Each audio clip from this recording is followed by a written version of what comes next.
Alright. Wish me luck.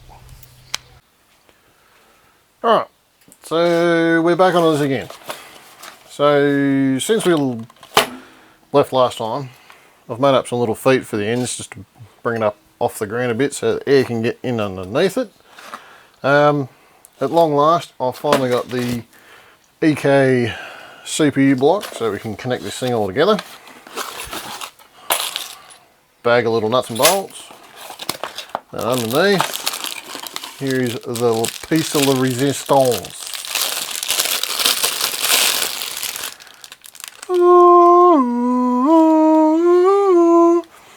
So very nice. So that's going to make up our, well, that's going to be our block that's going to allow us to connect to our Intel socket. You know what I mean. I can't think of what I'm saying today. These are just some barb fittings for the CPU socket. But before we get to that, we've just got a little bit more plumbing to do.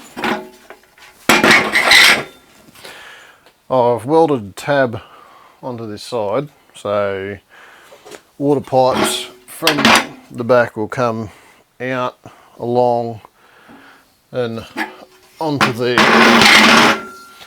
And then we'll have the EK pump, and then the return feed will send feed on there. It should be one of them. So it'll be a 10mm barb. So what we're going to do is we're just going to drill that hole out, and then we'll start bending some tube, and then we'll whack all this together and see how it all sort of comes together. Alright, so we've got our fancy new AEG drill. I'm really impressed with this thing. It absolutely fangs.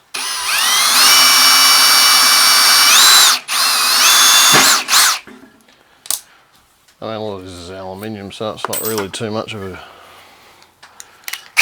a challenge. But still, I'm really happy with this drill.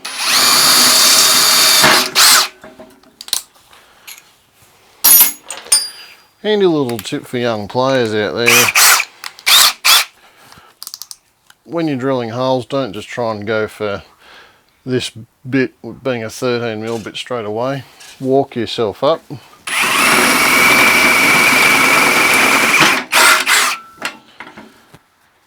It's much easier on your drill bits. This will actually, that will tend to wander across your piece of steel because the top of it isn't nice and sharp, as opposed to say something like that's got a very fine tip on it. So if you're ever drilling a big hole, start off small, go to a medium sized bit, and then maybe even a bit bigger bit, and then finally your big bit. It'll just make things on your drill a lot easier. A little bit of mechanical sympathy, as they say. Alright, so I just need to...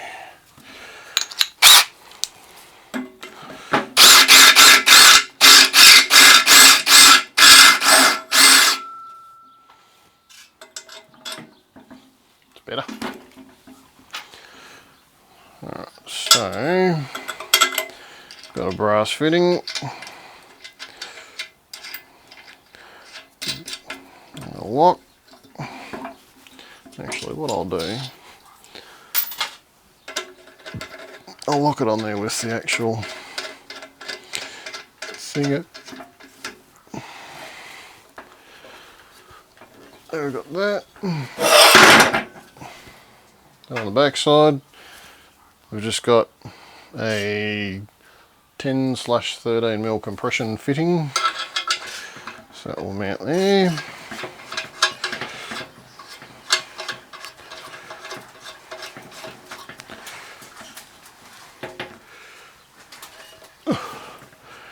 And then that goes around the back, so we'll get to bending some tube here very shortly.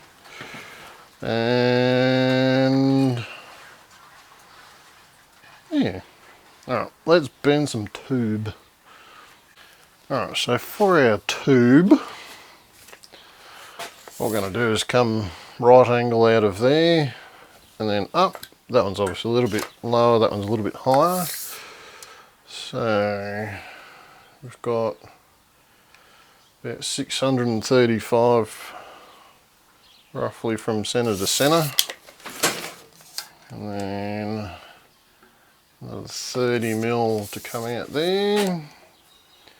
And about another 70 mil there. So 100 mil plus say 630. So I need a piece of plastic clear tube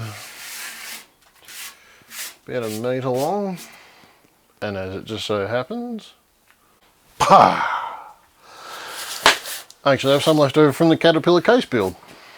So we'll do a bit of a bendy bend, shapey, and then we'll get this thing in the right spot and looking snazzy. Alright, I'll change some stuff around, we'll get our little hot gun set up and then we'll come back. Alright, so we've got our heat gun chucked up on a vise. We've got our clear piece of tubing. We've got a bendy dingly dangle thing.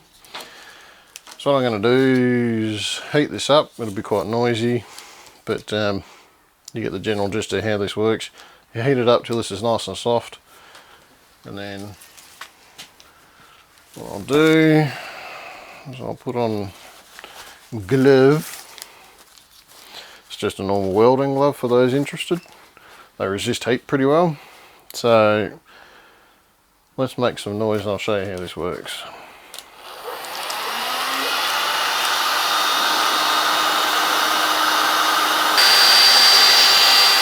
Alright. I think we got it. Alright, so we've ended up with just a little bit longer on the short side that I wanted, but there's our 90 degree. So I've probably pulled it a little bit there, but it shouldn't affect flow too badly. So what we'll do,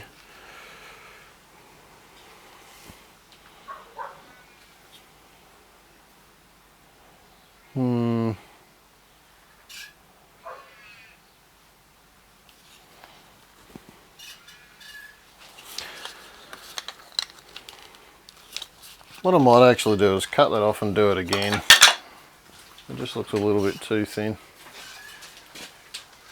I mean, it might be fine, but I don't want to risk it. So because I have the attention span of a microscopic animal, I forgot to put the little silicone bendy tube in it. So it was never going to work properly. Alright, let's try take number 3. If I can find my glove.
roughly the right length.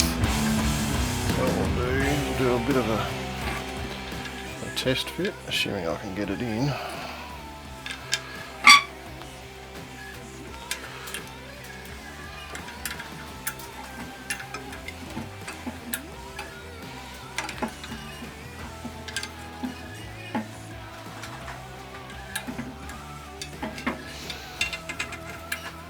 It's funny, sometimes I've found these little compression fit tubes, they just don't want to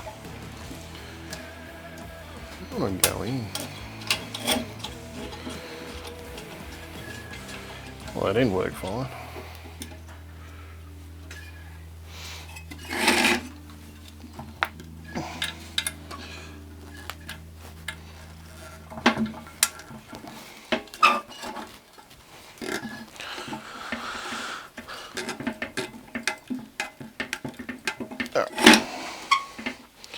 So I've got that in there now.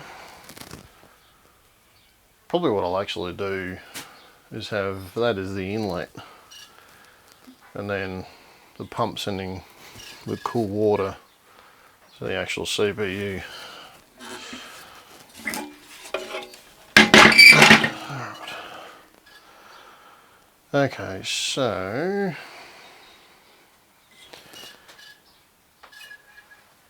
let's mount up the pump and see how that all fits. Alright, so we've got our little bracket mounted on here, our awful weld, which I will clean up, so don't fret. We've got our pump mount on there.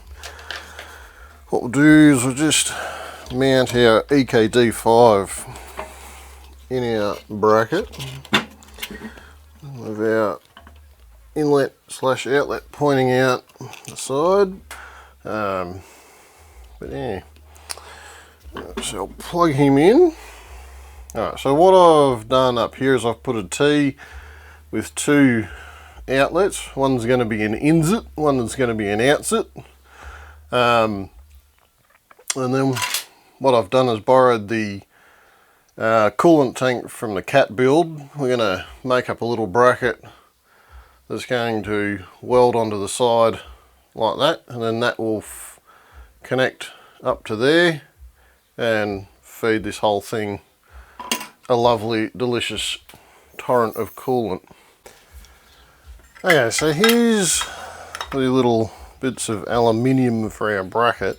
What we're just going to have is two sides like that, and then a bracing piece across the top. So what I'm just going to do is clean up these edges, and then we'll whack a few little tacks on here to hold it all nice and steady.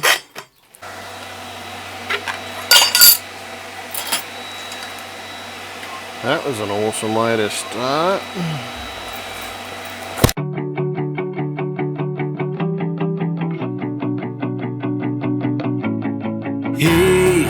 From the moment of my opened eye, been looking for a guided light to lead me on my way. Yeah, lost, struggling to make the top. A slipping grip can't hold me up. It's the game of life we play. When everything comes crashing down behind your door, when I hear the sound, you say the word and I'll stay the night. So these are just really quick tacks at about 160 amps. There's no way you'd weld this 3mm stuff on 180 amps all the way through. Sorry, 160 amps, getting ahead of myself there. Because you'd literally just blow it to pieces. So what we're doing is just some very quick tacks just to hold things in place.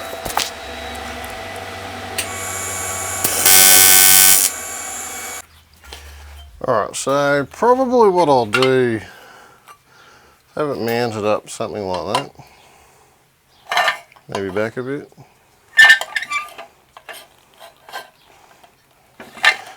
Maybe I might mount it in the middle. Alright, so I was going to mount it up like that, so that was the bottom, but I've decided to do the old flipperoo like so, so that I can have it actually supported by that bottom piece of aluminium.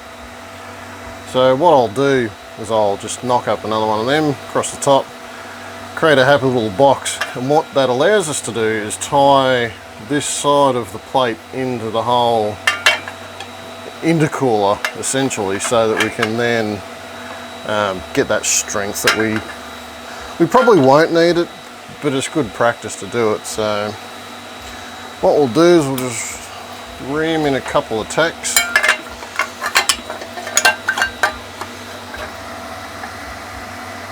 And I'm just kind of eyeballing this bit.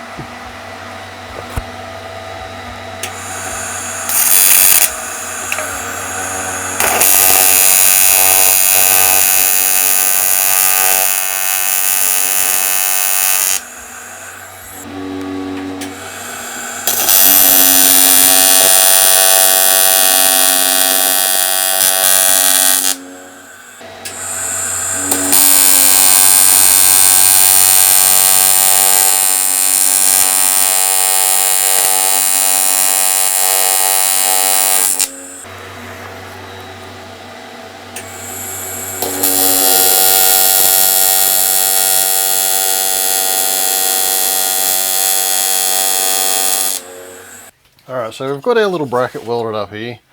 I'm not going to touch this at the second because it's still ripping hot. Good dog. So what we're going to do now is put that on there somehow like so. And we'll mark these holes out.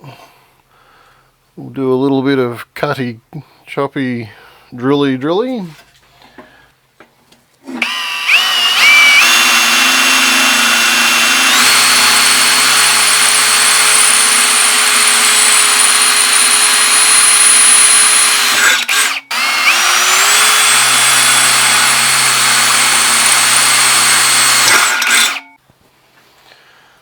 Alright, so I've just grabbed a couple of random nuts and bolts from my assorted pile of random nuts and bolts. These aren't really specific to any size, they just fit.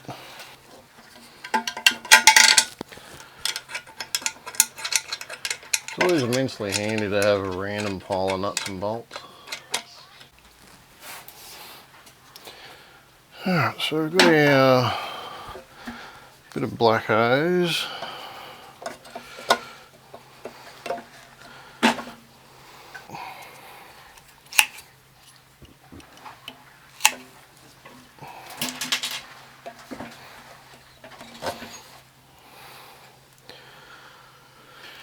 Okay, so we've got the two inlet and outlet valves. Inlet, outlet, outlet, inlet, whichever way it decides to go. We've got our reservoir mounted up.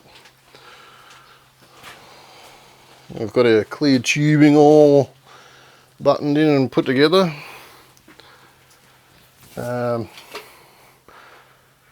There's only really one thing left to do, and that's what I'll do is put just a short bit of hose between here and here. We'll test all of this for leaks first. There's no point in putting the CPU block on until we've tested that the actual intercooler cores don't leak. So I've got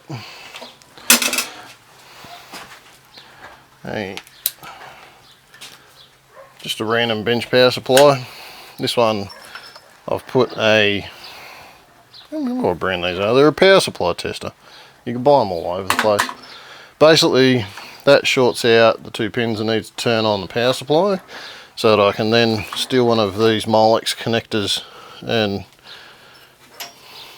fire up the EK pump. So let me go get some water and we'll do our best not to electrocute ourselves.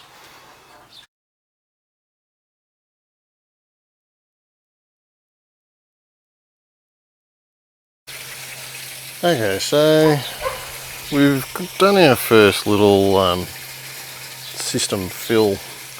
There's a couple little joints here that I hadn't bothered putting tape on yet that we're having a little bit of a leak, but there's nothing terribly serious until we look down underneath and I can see the drip that's coming from probably the underside here somewhere. So what we're going to have to do, unfortunately, is take this fan off and try and diagnose where that water's coming from. So we're going to drain the system and pull it all apart and hope for the best.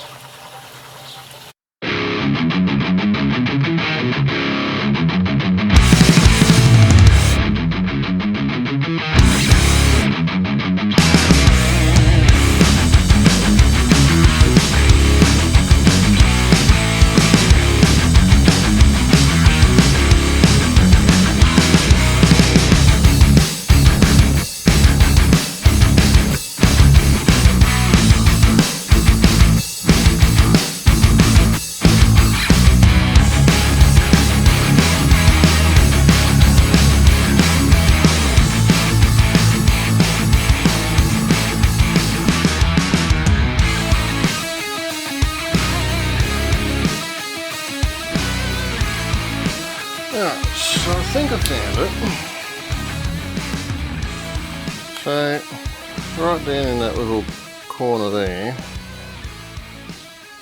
just down in there, I can see that there's just this little bit of wet leak in there. So what I'm going to do is just come back in with the TIG, just put a bit more filler in here. I know that looks terribly ugly, but considering this is more of an R&D project than anything, I wasn't too particularly worried about how it looks. Alright, so what I'll have to do is dry this all out, put some weld in there, and we'll come back and we'll try again. Alright. So we've managed to fix the leak that was in there.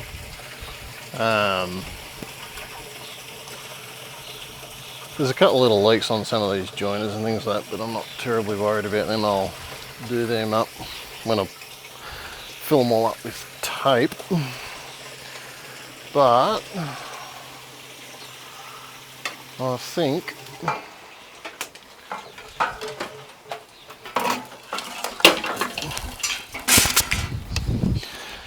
that it's about that time.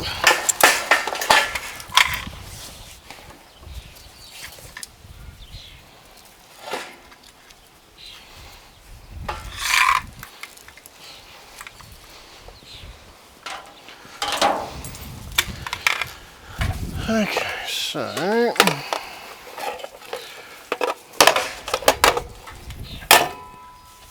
put that supply over there.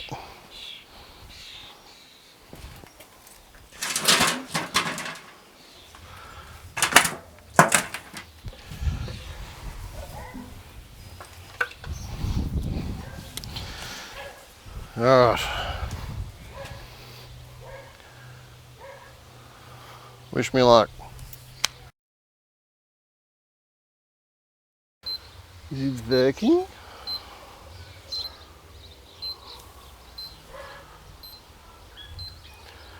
So the pump is pumping. I would say I've got some pretty hardcore air bubbles in here somewhere.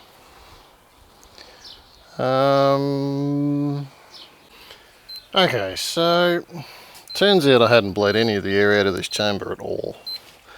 In hindsight I probably should have realised that, but after firing it up with the air completely bled out of it, the eco pump is running swimmingly. I'll have to go back and duct tape off, or not duct tape, although the weld is held together with duct tape. I'll have to go back and put plumber's tape on these to seal them off properly. Just to get rid of some leaks, but initially just to test that the cores themselves aren't leaking. I'm pretty happy that we're all okay.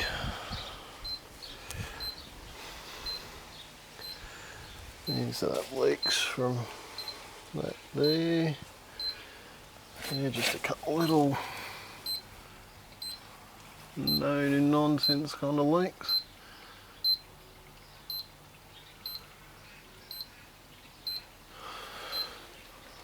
So that's good. It's really good.